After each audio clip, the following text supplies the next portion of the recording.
Whether the engagement was real or just a stunt to spare her having to run for vice president as the mother of an unwed mother, Sarah Palin continues to discover what can happen when somebody you used as a prop starts to talk. Our number one story in the countdown, Levi Johnston's version of his ex-future mother-in-law's resignation, not lining up all that well with that of his ex-future mother-in-law.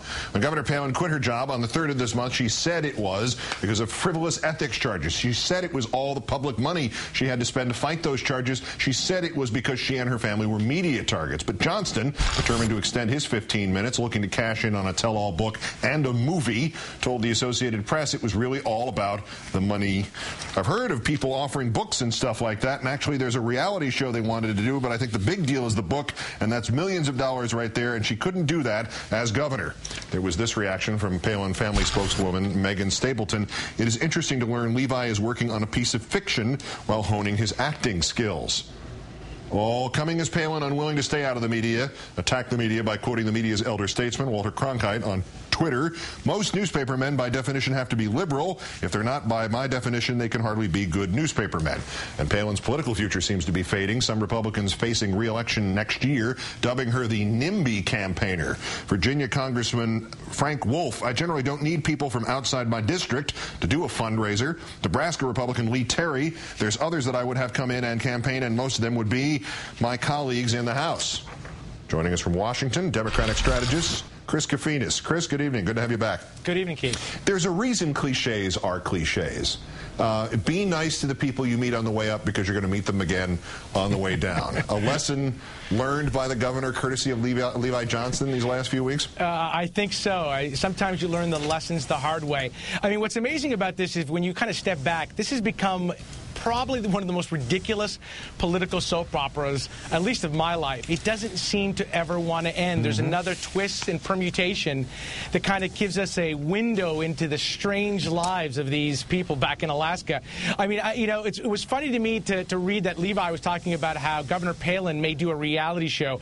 I was starting to think that the Real Housewives of Wasilla is coming to Bravo anytime soon. It has gotten pretty ridiculous. But again, when you're talking about Sarah Palin, I guess ridiculous has to be redefined. Bravo, of course, is one of our sister cable networks here in the NBC family, so all I could say to you is be careful what you say out loud on the air. You might be right, maybe by Monday.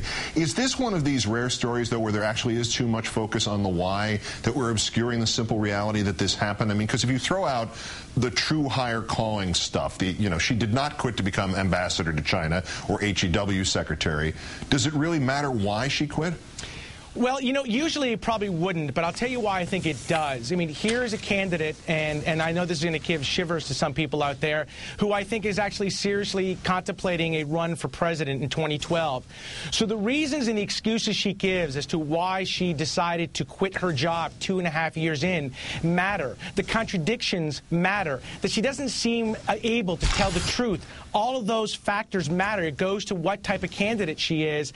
And again, it also, I think, kind of reflects on the Republican Party. I mean, she's become kind of the captain of the Republican Titanic, and you just wonder what other iceberg is she going to steer into. But it does matter. I think whether potential candidates are telling you the truth and telling the American people the truth matters. Somebody wrote today online, I'm paraphrasing it, she has a base that will never leave her, but will never be big enough to elect her to anything. You heard these quotes from Republicans running next year, but they don't want her around. Not in my backyard. But during the presidential campaign, she got bigger crowds on her own than McCain got on his own.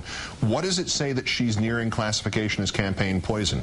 I think it really it tells you what kind of candidate she is. One that has a very passionate slice of the electorate, but one that if you're running for office, for example, if you're Bob McDonnell in Virginia or you're Chris Christie in New Jersey, I can bet you they're not going to have Sarah Palin come there because she is effectively the bubonic plague. She will destroy you in terms of alienating moderates, alienating independents, and that is the worst thing you can do when you have a very tough race, as both of those candidates do.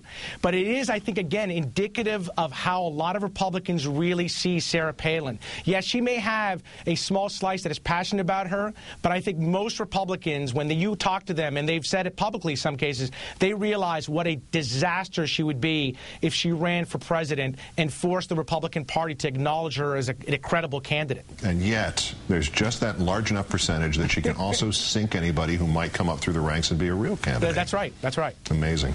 Chris Kofinas, Democratic strategist. Always a pleasure to chat, sir. Thanks you very much for your time. Thanks, Keith.